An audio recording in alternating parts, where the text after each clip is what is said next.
बहुत समय पहले की बात है। एक गांव में धर्म उपदेश देने के लिए लगे हुए शिविर में भगवान गौतम बुद्ध पहुंचे।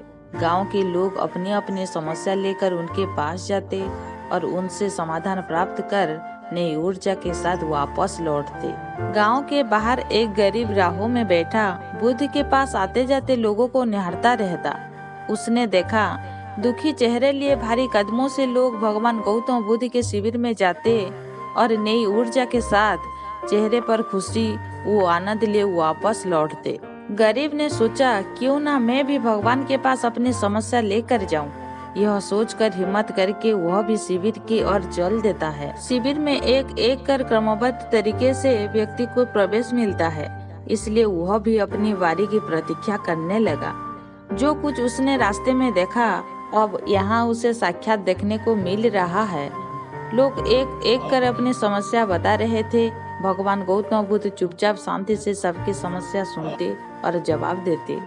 उसकी भी बारी आई। उसने भगवान गौतम बुद्ध को प्रणाम किया और बोला, भगवान मैं ही गरीब क्यों? भगवान गौतम बुद्ध मुस्कुराए और बोले, तुमने कभी किसी को दिया ही नहीं, इसलिए गरीब हो।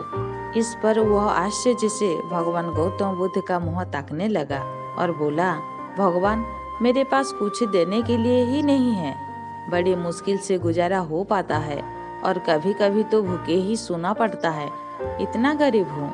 भगवान गौतम बुद्ध शांत भाव से बोले, तुम्हारे पास एक चेहरा है, किसी को भी मुस्कुराहट दे सकते हो।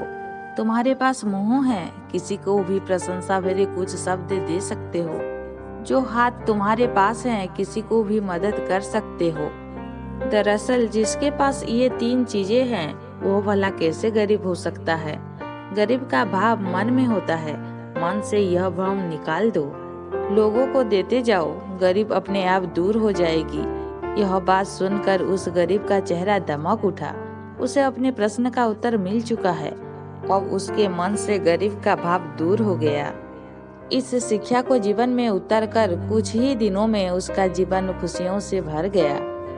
दोस्तों, मनुष्य जीवन एक अनमोल अवसर है और विधाता की असीम कृपा का तोहफा है।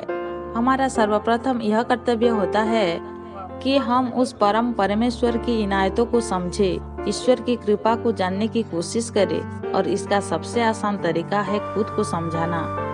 हमारा अस्तित्व क्या है, हमारा लक्ष्य क्या है, हमारे क्या कर्म है। फिर मिलेंगे दोस्तों, अपना ख्याल रखना और हमेशा मुस्कुराते रहना।